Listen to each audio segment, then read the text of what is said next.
ಈ ಹಿಂದೆನೇ ತಮ್ಮನ್ನ ಕರೆದಿದ್ದೆ. ನನಗೆ ಕೆಲವರು ಲೀಡರ್ಗಳು, ನಿಮ್ಮ ಲೀಡರ್ಗಳೇ, ನೀವು ರೈತರು ಕಷ್ಟ ಕೇಳಲ್ಲ, ನೀವು ಕರೀರಿ ಅಂತ ಅಂದಾಗ ನಾನು ಹೇಳಿದೆ, ನೋಡಪ್ಪ ನಾನು ಅಲ್ಲಿ ಕೊಡ್ಬೋದು, ನಾನು ಪೊಲೀಸ್ನವ್ರನ್ನ ಕರ್ಕೊಂಡೋಗಿ ಬಂದು ಕೂತ್ಕೊಳ್ಳೋಕೆ ನನ್ನ ಸಮಾಧಾನ ಇಲ್ಲ. ಈಗ ನಾನೇ ಬರ್ತೀನಿ, ಯಾರೋ ಬೇಜಾರಾಗಿರೋರು ಏನೋ ಒಂದು ಅಂತಾರೆ, ಏನೋ ಒಂದು ಮಾಡ್ತಾರೆ, ಅವ್ರ ಮೇಲೆ ನಾಳೆ ಪೊಲೀಸ್ ಕೇಸ್ಗಳಾಗೋದು, ಅದು ನನಗೂ ಅವಮಾನ ಆಯ್ತದೆ. ನಮ್ಮ ಹೆಣ್ಮಕ್ಳ ಮೇಲೆ ಇನ್ನೊಬ್ಬರ ಮೇಲೆ ಗಲಾಟೆ ಮಾಡಿ ಪೊಲೀಸ್ MLA ಹೋಗಿದ್ದ, ಅಲ್ಲಿ ಗಲಾಟೆ ಆಯಿತು, ಅವ್ರ ಮೇಲೆ ಕೇಸ್ ಆಯಿತು ಅಂತಂದ್ರೆ ನನಗೂ ಅವಮಾನ ಆಯ್ತದಪ್ಪ, ಅಲ್ಲಿ ಬೇಡ ಅಂತೇಳಿ ಇಲ್ಲಿಗೆ ಕರೆದೆ. ನಾನು ಇಲ್ಲಿ ಕರೆದಾಗ ಅವತ್ತೊಂದು 50 ಜನ ಇವತ್ತು ಬಂದಂಗೆ ಬಂದಿದ್ದಿದ್ರೆ ಅವತ್ತೇ ಕೂತ್ಕೊಂಡು ನಾನು ಸಮಸ್ಯೆ ಕೇಳ್ತಿದ್ದೆ. ಎಲ್ಲರೂ ವಾಟ್ಸಪ್ಪಲ್ಲಿ, ಯೂಟ್ಯೂಬಲ್ಲಿ ಅದ್ರಲ್ಲೆಲ್ಲನೂ ನೀವು ಲಾರಿ ಮಾಡ್ಕೊಂಡೋಗಿ, ಟೆಂಪೋ ಮಾಡ್ಕೊಂಡೋಗಿ 2000 ಜನ ಹೋಗಿ, 3000 ಜನ ಹೋಗಿ ತೋರಿಸ್ತೀನಿ. ಅದಕ್ಕೆ ನಿಮ್ಮ ವಾಟ್ಸಪ್ ನೀವು ಗ್ರೂಪಲ್ಲಿ ಹಾಕಿರೋ ತೋರಿಸ್ತೀನಿ, ಯಾರು ಹಾಕಿದ್ರು ಅಂದ್ರೆ ತೋರಿಸ್ತೀನಿ. ನಾನು 2000 ಜನ ಕೂತ್ಕೊಂಡು ಹಿಂಗೆ ಮಾತಾಡೋಕ್ಕಾಯ್ತದ? ಇಲ್ಲ 1000 ಜನ ಬಂದು ನಾನು ಹಿಂಗೆ ಮಾತಾಡೋಕ್ಕಾಯ್ತು? ಅದಕ್ಕೆ ನಾನು ಅವತ್ತು ಕ್ಯಾನ್ಸಲ್ ಮಾಡಿದೆ. ಅವತ್ತಿಂದ ಇವತ್ತವರೆಗೂ ನಾನು ಬಂದಿಲ್ಲ. ಒಂದ್ಸರಿ ಹಳ್ಳಾಳ್ ಸಂದಕ್ಕೆ ಬಂದಿದ್ದೆ, ನಮ್ಮ ಹೆಣ್ಮಕ್ಳುಗಳು ನನ್ನ ಮೇಲೆ ಗಲಾಟೆ ಮಾಡಿದ್ರು. ಅಂದ್ರೆ ಯಾರು ಬೈಯೋದಕ್ಕೆ ಏನು ಮಾಡಲಿಲ್ಲ, ಅವರ ಹಕ್ಕನ್ನ ಕೇಳಿದ್ರು. ಅವತ್ತು ಕೂಡ ಕೇಳೋ ಒಂಚೂರು ಆಯ್ತು ಆಶೀರ್ವಾದ ಅನ್ಕೊಂಡ್ರೆ ನಾನು ನೀನು ಬೈದ್ರೆ ಏನು ಹೇಳಿ, ನಾನು ನೀನು ಹೊಡೆಕತ್ತದ ಆಶೀರ್ವಾದ ಒಂಚೂರು ಆಯ್ತು, ನಾನು ಹೇಳೋದಕ್ಕೆ ಬಿಡೋ ಒಂಚೂರು.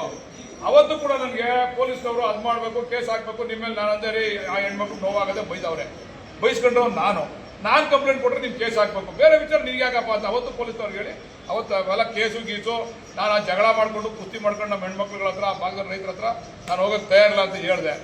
ಈಗ ಪುನಃ ಈಗ ನೀವು ಉಪಮುಖ್ಯಮಂತ್ರಿಗಳನ್ನ ಭೇಟಿ ಮಾಡಿದ್ರಿ. ಉಪಮುಖ್ಯಮಂತ್ರಿಗಳು ಭೇಟಿ ಆದಮೇಲೆ ಕೆಲವೊಂದು ಬೆಳವಣಿಗೆಗಳೆಲ್ಲ ಆಯಿತು, ನಿಮಗೆಲ್ಲ ಗೊತ್ತು, ಯಾರು ಬಂದರು, ಯಾರು ಎಂಟ್ರಿ ಆದರು ಅಂತ. ಇದುವರೆಗೂ ನಾವು ರಾಜಕೀಯ ಅದಕ್ಕೆ ಬೆರೆಸಕ್ಕೆ ಹೋಗಿರಲಿಲ್ಲ. ಯಾರು ಬಂದರು, ಯಾರು ಎಂಟ್ರಿ ಆದರು, ಯಾರು ಈಗ ಬಂದರು, ಅವತ್ತೇ ಬರ್ಬೋದಾಗಿತ್ತು, 1 ವರ್ಷದಿಂದನೇ ಯಾಕೆ ಬರಲಿಲ್ಲ, ಈಗ ಬಂದರು, ಅದೆಲ್ಲ ಆಯಿತು, ಚರ್ಚೆ ಬೇಡ. ಅದನ್ನ ಈಗ ನೀವು ನನಗೆ ಮನವಿ ಕೊಟ್ಟಿದ್ದೀರಾ, ಉಪಮುಖ್ಯಮಂತ್ರಿಗಳ ಹತ್ರ ಒಂದು ಟೈಮ್ ಕೊಡಿಸಿ ಅಂತ ಕೇಳಿದ್ದೀರಾ. ಅದ್ರ ಬಗ್ಗೆ ನಾನು ಚರ್ಚೆ ಮಾಡ್ತೀನಿ. ಉಪಮುಖ್ಯಮಂತ್ರಿಗಳ ಹತ್ರ ನಾನು ಚರ್ಚೆ ಮಾಡಿ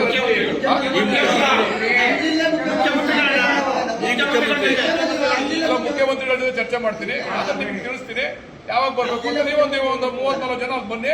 ಅಲ್ಲಿ ಆಮೇಲೆ ನಿಮ್ಮ ಅಭಿಪ್ರಾಯನ ನಾನು ಅಲ್ಲಿ ತಿಳಿಸ್ತೀನಿ. ಅವರು ಬೇಕೇ ಬೇಕು ಜಾಗ, ನಾವು ಬಿಡಲ್ಲ ಅಂತ ಹೇಳವ್ರೆ ಅಂತ.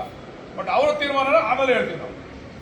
ಆಮೇಲೆ ಈಗ ನಾವು ನಿಮಗೆ ನಾನು ಇಲ್ಲಿ ಕೂತ್ಕೊಂಡು ನಾನು ಬಿಡಿಸೇ ಬಿಡ್ತೀನಿ ಅಂತ ನಾನು ವಾಗ್ದಾನ ಕೊಡೋಕ್ಕಾಗಲ್ಲ. ಇಲ್ಲ ಇಲ್ಲೇ ಕೂತ್ಕೊಂಡು ಇಲ್ಲ ನಿಮ್ಗೆ ಬಿಡಿಸ್ಕೊಡ್ತೀನಿ ನಾನು ಅಂತಕ್ಕಂಥ ವಾಗ್ದಾನ ಅಲ್ಲ. ಈಗ ಅವರು ನೆನ್ನೆ ಎಲ್ಲ ಅವ್ರು ಯಾರು ಪರವಾಗಿ ಕೂತಿರ್ತಕ್ಕಂಥವ್ರು ಕೂಡ ನನಗೆ ಫೋನ್ ಮಾಡಿದ್ರು, ನೀವು ಬರೀ ಅವ್ರ ಮಾತು ಮಾತ್ರ ಕೇಳ್ತಾ ಇದ್ದೀರಾ, ನಮ್ಮನ್ನ ಯಾಕೆ ನೀವು ಕರೀತಾ ಇಲ್ಲ ಅಂತ. ನಮ್ಗೆ ಅವಕಾಶ ಯಾಕೆ ಮಾಡ್ಕೊಡಲ್ಲ, ನಮ್ಮ ಅಭಿಪ್ರಾಯನೂ ಹೇಳ್ತೀವಿ, ನಮ್ಮ ಅಭಿಪ್ರಾಯನೂ ಕೇಳಿ ಅಂತ ಅವರು ಫೋನ್ ಮಾಡಿದ್ರು. ಅಲ್ಲ, ಅವ್ರು ನಮ್ಮನ್ನು ಕೇಳಲಿಲ್ಲ ಅಂತ, ನೀವು ಅವ್ರ ಅಭಿಪ್ರಾಯ ನಿಮ್ಮ ಅಭಿಪ್ರಾಯ ಕೇಳ್ತಾ ಇದ್ದೀರಾ, ನಮ್ಮ ಅಭಿಪ್ರಾಯ ಕೇಳಲಿಲ್ಲ ಅಂತ ಹೇಳಿದ್ರು.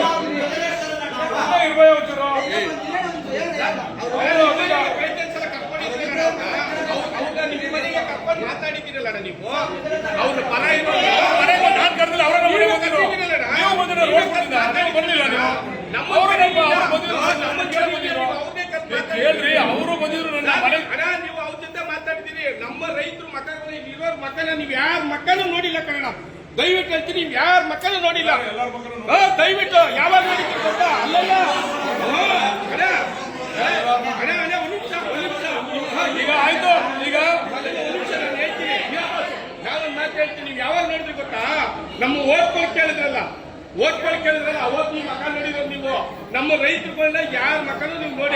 ನಾನು ಕರೆದಲ್ಲಪ್ಪ, ನೀವೆಲ್ಲ ಹಿಂಗೆ ಚರ್ಚೆ ಮಾಡಿದ್ರೆ ಅವತ್ತು ಚರ್ಚೆ ನೀವು ಆಟೋ ಮಾಡ್ಕೊಂಡ್ಬಂದು ನಾನೇ ಚರ್ಚೆ ಮಾಡಿ ಎಲ್ಲ ಬೇಡ. ಈಗ ಹಳಕ್ ಹೋಗೋದು ಬೇಡ, ನೀವು ಕರ್ಸ್ರಿ. ಈಗ ಹೇಳಿದ್ದೀರಾ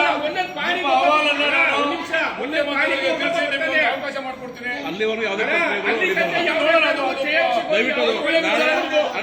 ರೈತ ಶಾಂತಿಯುತವಾಗಿ ನಿಮ್ಮ ಮಾತು ಗೌರವ ಕೊಟ್ಟು ನಾವು ಅತ್ಯಂತ ಶಾಂತಿಯುತ ನಾವು ವರ್ತನೆ ಮಾಡ್ತಾ ಇದೀವಿ. ಹೊಡಿತೀರಾ? ಏನ್ ಹೊಡೆಯೋಣ ಅಣ್ಣ, ಹೊಡೆಯಕ್ ಬರ್ಲಿಲ್ಲ.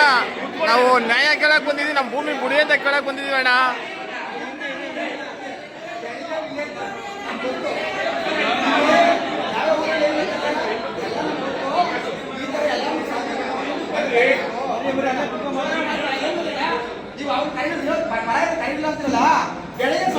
ನಮ್ಗೊಂದು ಮೀಟಿಂಗ್ ಕೊಡಿ.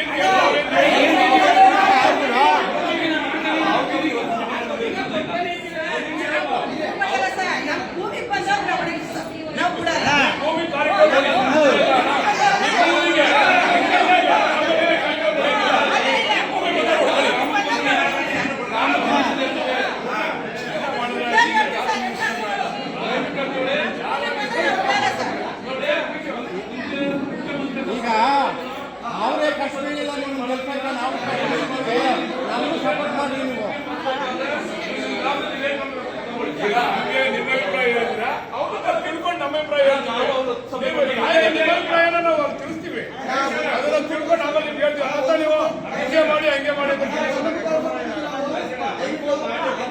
ಆಯ್ತು